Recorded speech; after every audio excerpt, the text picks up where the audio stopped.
সম্মানিত ঢাকাবাসী, আমি আমার বক্তব্যের শুরুতেই এখানে উপস্থিত সকলকে ঢাকা ৬ আসনের মাটি এবং মানুষের পক্ষ থেকে শুভেচ্ছা এবং অভিনন্দন জানাচ্ছি।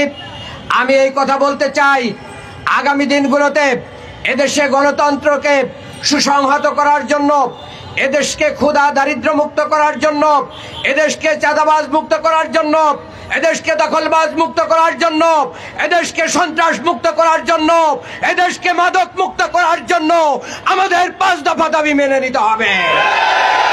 যদি জুলাই সনদের আইনি ভিত্তি নিয়ে কোনো টালমাটাল, কোন প্রকার অপতৎপরতা চালানো হয়, বাংলার জনগণকে সাথে নিয়ে বাংলাদেশ জামাত ইসলামী আরো কঠিন কর্মসূচি দিতে বাধ্য হবে।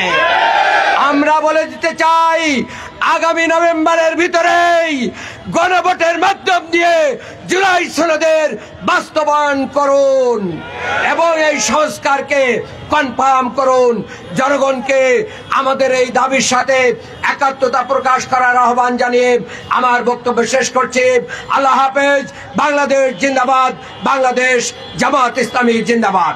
সংগ্রামী উপস্থিতি, বিগত জুলাই বিপ্লবে 2000-এর উপরের শহীদ, 30,000 আহত পঙ্গুত্ব ভাইদের ত্যাগের বিনিময়ে আমরা যে দ্বিতীয় স্বাধীনতা পেয়েছি, সেই শহীদদের আকাঙ্ক্ষা বাস্তবায়নের জন্য আমাদেরকে রাস্তায় নামতে হবে, স্মারকলিপি দিতে হবে। এটা কখনো আমরা মনে করি নাই। আমরা মনে করি এই ইন্টারিম গভর্নমেন্ট জুলাই সনদ বাস্তবায়ন করবেন, লেভেল প্লেইং ফিল্ড এবং 5 দফা দাবি বাস্তবায়নের জন্য যেই গণভোটের আকাঙ্ক্ষা, জনদাবি, এই দাবি বাস্তবায়নের মাধ্যমে 18 কোটি মানুষের ভোটাধিকার নিশ্চিত করবেন, সেই প্রত্যাশা রাখছি। সর্বশেষ বলবো, আমরা যারা দাঁড়িয়ে আছি এখানে, গত 17 বছরে আমরা রক্ত দিয়েছি, জীবন দিয়েছি, এই কোর্টের বারিন্দায় হাজিরা দিয়েছি। আমাদেরকে দুর্বল ভাববেন না। জামাত ইসলামী, ইসলামী ছাত্র শিবির হাজার হাজার রক্তের বিনিময়ে, লক্ষ মানুষের ত্যাগের বিনিময়ে আপনারা যারা ক্ষমতায় আছেন এখন, আমাদেরকে যদি দুর্বল ভাবেন, দায়িত্বশীলতার পরিচয় আমরা দিচ্ছি। আমরা এই স্মারকলিপি নয়, এমন দুর্বার আন্দোলন গড়ে তুলব, ঢাকা শহর নয়, সারা বাংলাদেশ আমরা অচল করে দিব ইনশাআল্লাহ।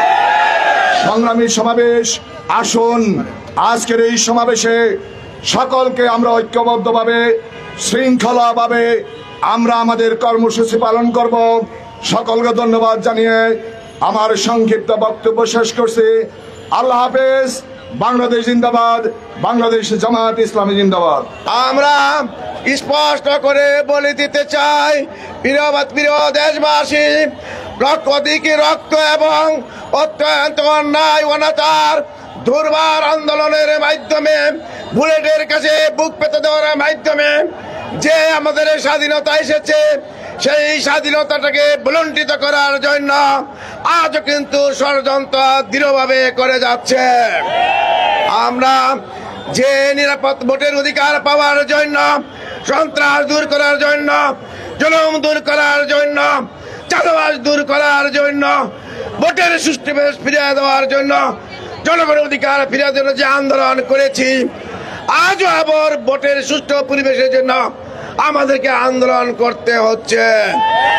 আমরা স্পষ্ট বলে দিতে চাই, আজকে যদি নির্বাচন হয়, আমরা জনগণের যে সাড়া পেয়েছি, আমরা ক্লিয়ার বলতে দিতে চাই, বাংলাদেশ জামাত ইসলামী এই মুহূর্তে নির্বাচন হইলে রাষ্ট্রীয় ক্ষমতা ইনশাআল্লাহ গ্রহণ করবে।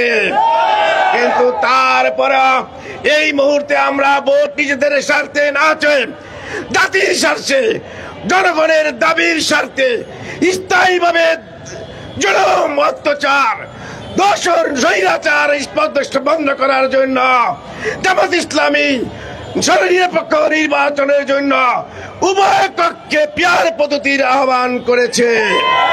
অতীতেও কি 8 টাকার ওনারা বুঝেন নাই, আজকে ওনারা পিয়ার পদ্ধতি বুঝেন না। আমরা আশা করি অত্যন্ত অল্প সময়ের ব্যবধানে ওনারা পিয়ার পদ্ধতি বুঝবেন, মেনে নেবেন। এই দেশে আগামী নির্বাচন পিয়ার পদ্ধতি দিয়ে হবে ইনশাআল্লাহ। এই প্রচেষ্টায় কেউ বাধা সৃষ্টি করলে যা করা দরকার সবটুকু করার ব্যাপারে আপনি কি রাজি আছেন? এই বলে আমার সংক্ষিপ্ত শেষ। আসসালামু আলাইকুম রহমতুল্লাহ।